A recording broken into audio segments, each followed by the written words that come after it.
My stepsister stole my fiancé just before the wedding, and as if that wasn't enough, she kept sending me postcards filled with smug little jabs just to rub it in. She clearly enjoyed my pain, but time has a way of turning things around. Now she and my ex are completely broke and begging me for jobs in the family business.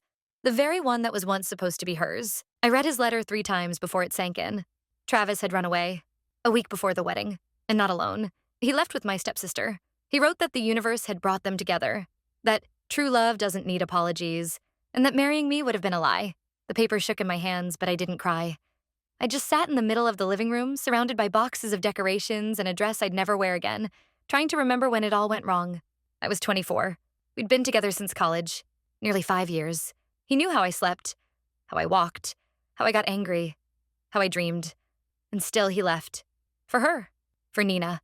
The same Nina who used to write insults on my notebooks when we were kids. Who loved telling people I was adopted, even though I wasn't. Our parents married when I was 8. My mom was a widow. Her dad, my stepdad. Nina was his daughter. She never liked sharing anything, especially attention.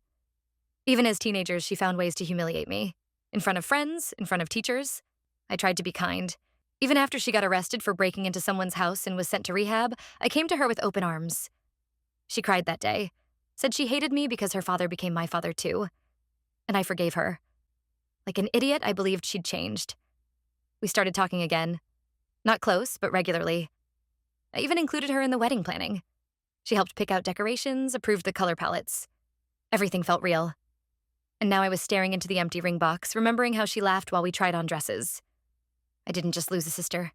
I lost trust. What she left behind was worse than betrayal. It was humiliation. Public, sticky, cruel. And as always, it all started with Nina's smile. The first postcard came 2 weeks later. A bright pink envelope, no return address, just my name in her familiar curly handwriting.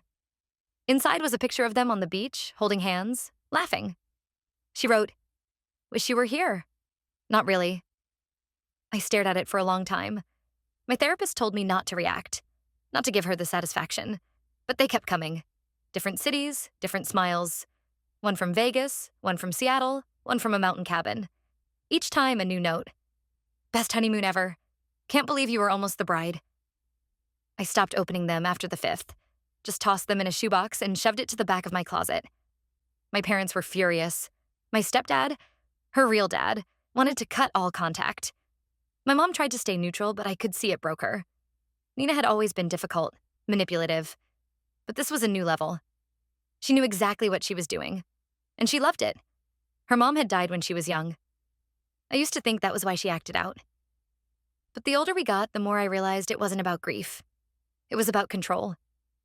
She hated when I got anything she didn't. A good grade, a compliment, a new dress. Travis was just the final prize.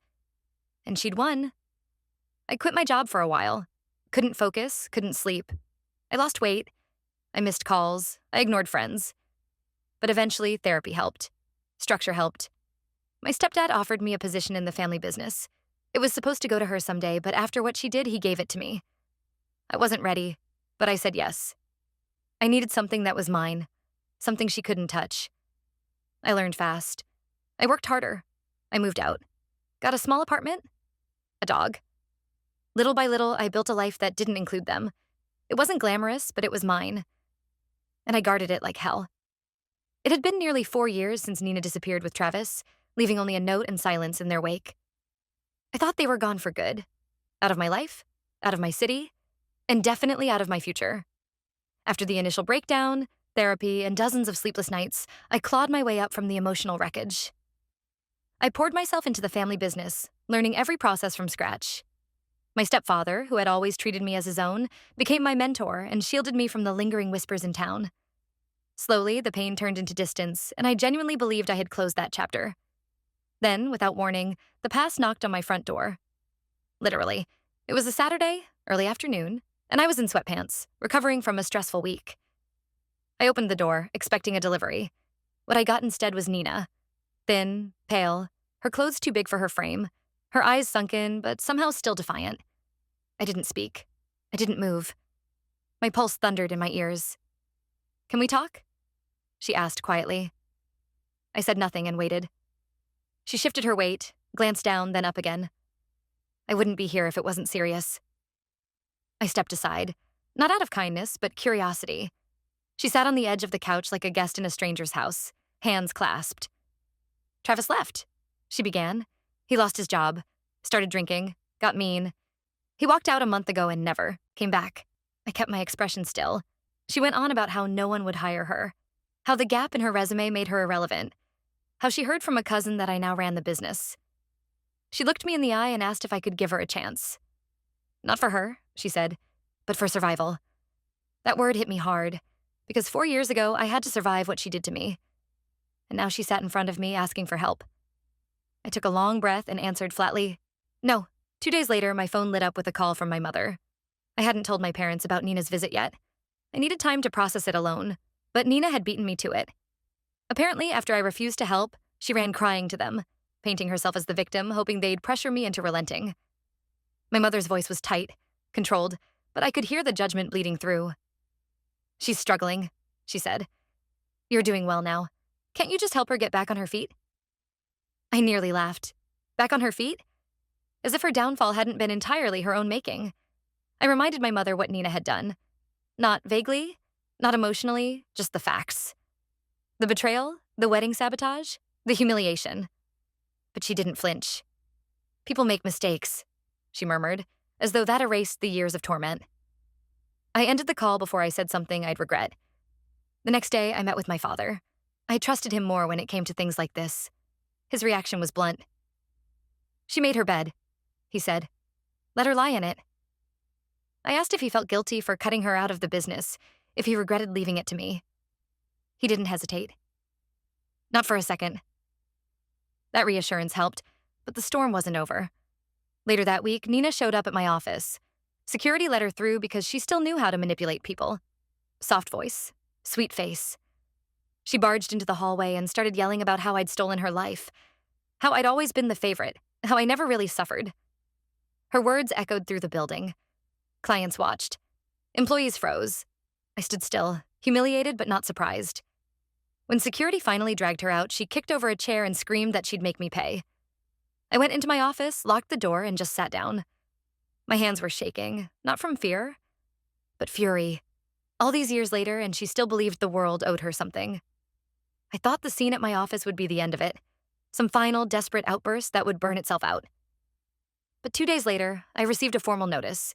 Nina had filed a complaint against me, claiming workplace harassment and emotional abuse.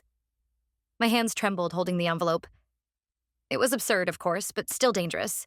I knew she had no case, but legal noise like that could stain a reputation, especially in a family-run business where trust is currency. I immediately contacted our lawyer, who assured me it was baseless, that we'd respond swiftly. But it wasn't the complaint that shook me. It was the realization that Nina wasn't just broken or desperate. She was vengeful, delusional, and she had no limits. I didn't tell my parents right away. I knew they were exhausted from her visit. But when I finally did, my father's face went pale with rage. She's lost her mind, he muttered. If she wants war, she'll get it. My mother said nothing at all, just stood at the kitchen sink washing a glass she'd already cleaned 3 times. That silence said everything. A few days later, we learned from a friend that Nina and Greg had been evicted from their apartment in California. Greg had drained what little savings they had. He wasn't working, wasn't looking. Nina had burned bridges with every contact she had. Now they were crashing on the couch of a college friend who, based on what we heard, was already regretting it. And yet, even as their world crumbled, she found the time to attack mine. I lay awake that night, staring at the ceiling. I wasn't afraid of losing the business. I was afraid of becoming like her. Vindictive, bitter, unable to let go. I had worked too hard, rebuilt too much of myself to go backward. I promised myself that night I would win, but not through revenge. I'd win by being everything she never was. Stable, strong, and moving forward. The hearing was scheduled 2 weeks later. Our lawyer dismissed Nina's claim as laughable, but I couldn't shake the tightness in my chest. Even if it didn't stick legally, the emotional toll it took felt like a reopening of every wound she'd left behind. On the day of the hearing, she didn't show up. Not even a representative. The judge dismissed the case in less than 5 minutes. As I stepped out of the courtroom, sunlight warmed my face, but it didn't feel like victory. It felt like survival.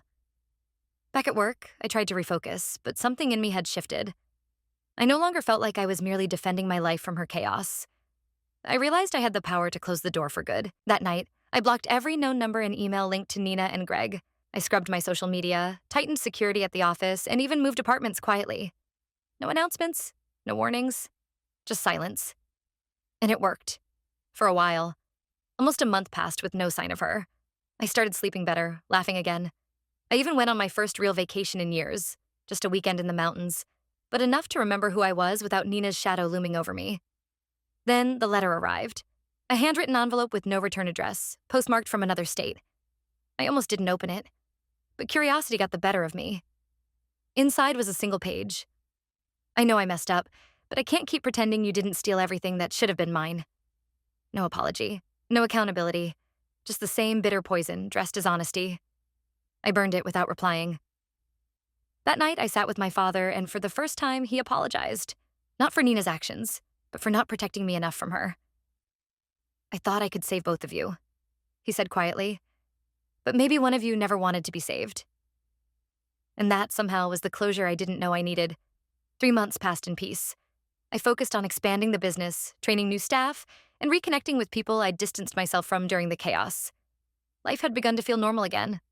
Stable. Quiet. Until one morning, I arrived at the office to find graffiti sprayed across the front entrance. "Thief," in red paint, all capital letters. Security footage showed a hooded figure in the middle of the night. Too blurry to identify, but I didn't need confirmation.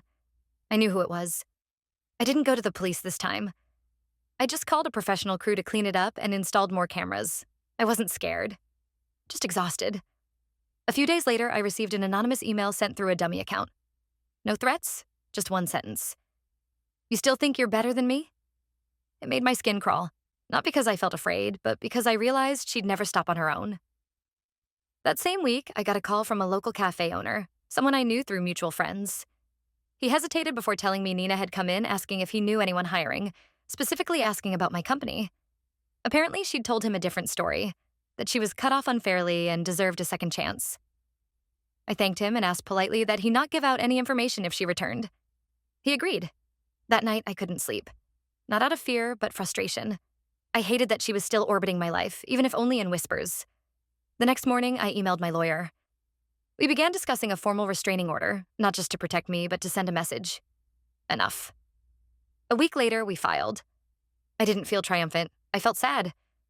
Sad that it had come to this, that someone I once tried to befriend had turned into a threat. When the court date came, she showed up. No theatrics this time, no shouting, just silence and empty eyes. When the judge issued the order, her expression didn't change. It was like she'd expected this ending all along. And maybe she had. After the hearing, I walked out into the sunlight feeling nothing. Not relief, not victory. Just the kind of quiet that follows a storm you didn't ask for, but had to endure. I got in my car and sat there for a moment, gripping the wheel, letting the weight of the last few years settle on my shoulders. This wasn't the closure I'd imagined back when everything first fell apart. It wasn't cinematic or satisfying. It was heavy and hollow, like realizing a chapter is over not because you finished it, but because the pages ran out. I drove home, poured myself a glass of water, and stared at the wedding photo on the shelf. Not mine, of course. My parents, still together after all these years, their smiles effortless, untouched by the chaos that had defined my young adulthood. I'd never told them about the graffiti, the email, or the cafe visit. I didn't want their pity. They'd done enough by believing in me when everything collapsed. That night, I sat with my dad on the porch. We didn't talk about her. Instead, we talked about payroll schedules and expanding our services. He sipped his tea and said, "You've done more than survive. You've rebuilt." I nodded. For once, I believed it. The next day, I got an envelope in the mail with no return address. Inside was a single photo, an old picture from my college graduation. Me and Nina, side by side, both smiling. On the back, in handwriting I recognized immediately, were 2 words. "I'm sorry." No signature. I didn't show it to anyone. I didn't respond. I just put it away in a drawer I rarely open, because I knew that forgiveness didn't have to look like reconciliation. Sometimes it was just choosing not to answer the door. Weeks went by. Then months. The silence held.